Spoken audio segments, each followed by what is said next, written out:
Hoje a Bíblia traz um conselho muito bom para mim e para você. Cresça. Cresça e amadureça. Cresça e deixe para lá aquelas coisas de criança, aquelas bobagens que sempre dirigiram sua vida. Isso é um processo normal, né, que todos nós devemos passar. Quando somos crianças, brigamos por coisas tão bobas. Brigamos porque não ganhamos a corrida na rua, porque chegamos em último. Brigamos por coisas que não mudam nada na nossa vida. E depois que amadurecemos, nós vemos que não valia a pena brigar por aquelas coisas bobas. Nós estamos lendo a carta do apóstolo Paulo aos Coríntios, na nossa porção do Novo Testamento, seguindo aqui a sequência da Bíblia 365. E nós vimos na leitura de ontem o apóstolo Paulo dizer que Deus escolheu justamente as coisas doidas, fracas, insignificantes deste mundo, e somos nós. Nós somos essas coisas fracas, insignificantes, doidas. Nós somos as coisas pequenas que Deus escolheu para, através de nós, confundir os sábios, os poderosos, os ricos, mostrando que Ele salva quem Ele quer, mostrando que a graça dEle, a bondade dEle é tão poderosa que salva pessoas imerecedoras, incapazes, imperfeitas como nós.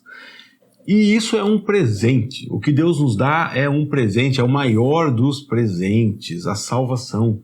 Não há nada no universo comparado ao presente de sermos feitos filhos e filhas de Deus. A salvação que Deus nos dá através de Jesus Cristo, punindo Jesus no nosso lugar, fazendo com que Ele pagasse o preço que era meu, o preço que era seu. Esse presente é algo muito especial, mas também é muito difícil de ser entendido, compreendido.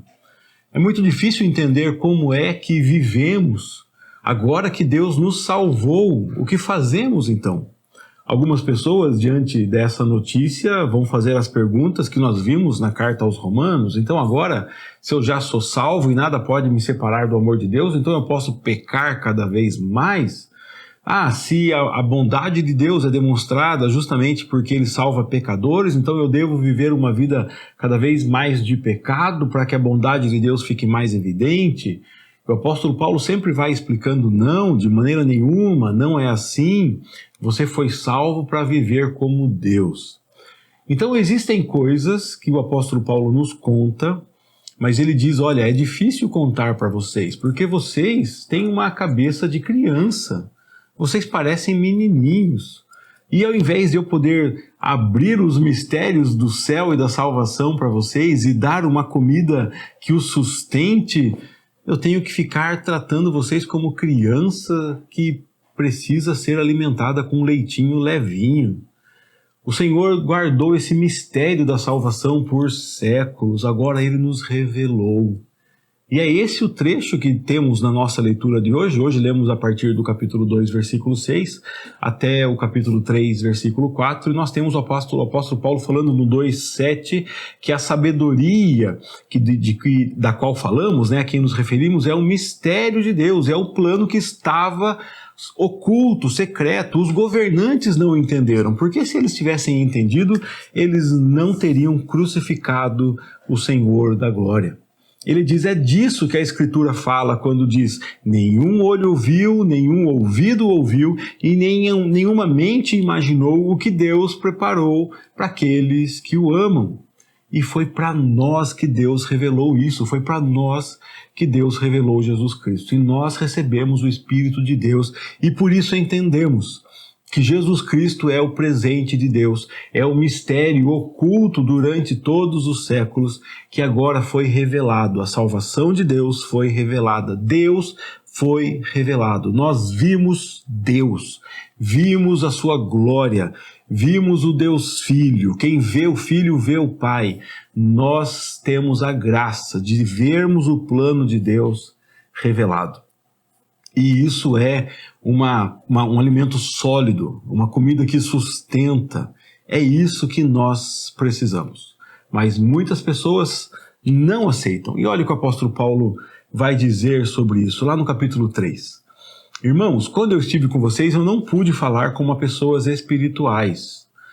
Eu não pude falar como pessoas que não são deste mundo, porque vocês ainda são criancinhas em Cristo. Eu tenho que ficar contando os pedacinhos, eu tenho que ficar alimentando vocês com leite, no versículo 2, porque vocês não estão aptos para alimentos sólidos. Vocês não estavam e ainda não estão. Mas por que é que essas pessoas, que esses nossos irmãos, não podem receber uma informação verdadeira, substanciosa, uma informação que dá vida, que sustenta? Porque eles ainda são dirigidos pelas vontades da carne, pelas paixões da carne, pela natureza humana. É isso que o apóstolo diz. Vocês não estavam aptos e ainda não estão, porque ainda são controlados pela sua natureza humana. E se você é controlado pela sua natureza humana, você não está pronto para viver a graça do Evangelho. Não está pronto para viver a bênção de ser filho de Deus. Você ainda vai causar prejuízo. Você vai causar briga entre os irmãos. Você vai causar prejuízo para o reino de Deus. Você vai se desviar e vai desviar outros. Você vai pecar e vai levar outros a pecar. Porque você ainda está manchado, você ainda é dirigido pela sua natureza humana. E talvez você se pergunte, mas como saber se eu sou dirigido pela natureza humana? Paulo dá aqui algumas exemplificações. Vocês são controlados pela sua natureza humana. Por quê? Versículo 3. Porque tem ciúme uns dos outros. Tem ciúme? Você tem ciúme das pessoas? Isso é natureza humana. Você discute? Isso é natureza humana. Talvez você fale, não, mas discutir eu tenho que discutir, não é possível. A pessoa fez isso para mim, a pessoa fez aquilo, eu tenho que discutir. Se você discute, isso é natureza humana. Porque se você não é dominado pela natureza humana, o que Jesus fala quando as pessoas falam mal de você? A única preocupação sua é que seja mentira. Tudo bem que ela fale. Fale bem de quem fala mal de você, é o que Jesus diz. Quando a pessoa diz que você está errado e que ela está certo, abra mão, arque com o prejuízo. Não é isso que Jesus manda fazer? Ele não diz que você tem o pastor e isso é tudo que você precisa? Ah, pastor, mas isso é muito difícil. Eu tenho certeza que é difícil. Certeza. Cada vez que tenho que viver isso é uma luta comigo mesmo, porque eu tenho que matar a minha natureza humana, porque a minha natureza humana quer discutir, quer levar vantagem, quer provar que eu estou certo, quer provar que as pessoas não podem me tratar com desprezo, que eu mereço respeito. Minha natureza humana quer provar tudo isso, que eu sou bom. O que Jesus fala é que Ele é bom e que Ele tem que ser engrandecido, que Ele tem que ser exaltado, não eu. Eu vou sofrer aqui como Ele sofreu, ser injustiçado como Ele foi, caluniado como Ele foi. Então não discuta. Se você discute, é sinal da sua natureza humana. Vocês têm ciúmes uns dos outros, discutem e brigam entre si. E o apóstolo Paulo fala, e isso não mostra que vocês são controlados pela natureza humana? Então, por favor, querido, cresça, amadureça. Pare de ter ciúmes, pare de discutir, pare de brigar, pare de brigar. A natureza humana nos leva a brigar, a natureza de Cristo nos leva à paz, nos leva à harmonia, nos leva à comunhão, nos leva a perdão, nos leva à reconciliação, nos leva à restauração, restauração de vidas, restauração de relacionamentos, restauração de famílias. É isso que Cristo faz. Então deixe de ser dirigido pela sua natureza humana. O apóstolo Paulo termina falando aqui, né? Quando um de vocês diz, eu sou de um grupo, eu sou do outro, e ele cita aquele problema apresentado no começo da carta de Coríntios aqui, eu sou de Paulo, eu sou de Apolo, vocês não estão agindo exatamente como as pessoas do mundo, é o que ele diz no versículo 4. Então ele quer dar alimento sólido para as pessoas, ele quer contar o evangelho, Mas infelizmente esses nossos irmãos estão agindo como as pessoas do mundo, quando se dividem, quando criam um grupo, quando falam, aquele irmão é ruim, aquele é bom, se afasta daquele, aproxima daquele. Você criou grupo, você criou facção, isso é um pecado que Deus leva muito a sério e diz que você está destruindo o corpo de Cristo, a igreja de Cristo, destruindo.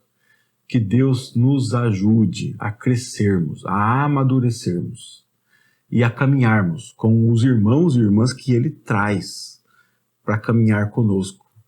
É Ele que é o dono dessas pessoas. Eu não posso desprezá-las, rejeitá-las, selecioná-las. Eu só posso pregar o Evangelho, viver com maturidade, para que Deus possa revelar essa maravilha do Evangelho que traz vida, que traz sustento, para que nós possamos sair desse leitinho espiritual aí que não nos deixa crescer e nem levar outros ao crescimento. Que Deus te abençoe, que abra os seus olhos, que você possa matar a sua natureza terrena, que você possa viver a vida de Deus em você. Foi uma bênção ler mais um trecho da Bíblia com você e provocar você, me provocar também, para que possamos crescer na graça do nosso Deus.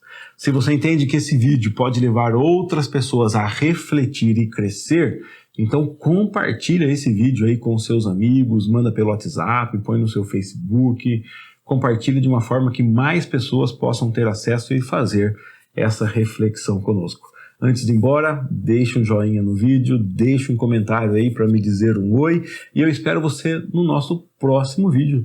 Todos os dias temos um vídeo aqui meditando em um dos textos que é trazido a nós pela Bíblia 365. Deus abençoe sua vida, um grande abraço e até o próximo.